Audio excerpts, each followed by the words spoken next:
Toute l'idée du numérique, pour moi, est autour de ça, de cette idée que le travail artistique est un long processus infini.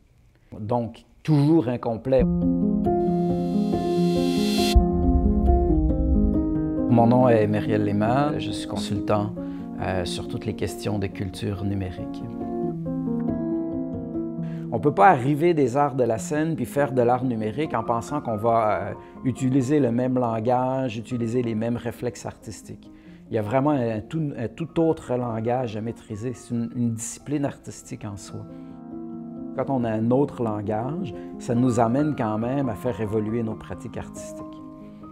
On pense au projet Nos Berceuses, on comprend que c'est quelque chose d'assez important. Pour moi, il y a comme une page blanche là, actuellement, et les Incomplètes, elles ont décidé de prendre cette page blanche puis de commencer d'écrire quelque chose. Ce que je trouve intéressant avec les Incomplètes, c'est que la première réflexion, qui était donc cette fameuse table ronde là, lors du mois multi, c'était de dire « ça, on ne le connaît pas ». On a besoin de s'asseoir, d'y réfléchir, de mieux le comprendre, de mieux comprendre les enjeux, et visiblement, on a besoin de le faire avec d'autres. Mais elles sont allées encore plus loin que ça en disant, bien, par rapport à notre public, qui est le jeune public, quels sont les enjeux éthiques là-dessus? Parce qu'évidemment, il y en a. On peut dire, ben moi, je ne veux pas faire du numérique parce que le jeune public ne devrait pas être devant des écrans.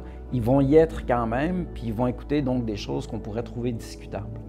Ayons une alternative intelligente, intéressante, avec de la sensibilité, de la manière dont les Incomplètes peuvent le faire. C'est juste un nouvel espace qu'elles vont occuper, ces plateformes numériques-là. J'ai comme une confiance absolue que ça va avoir du sens, ça va se pouvoir.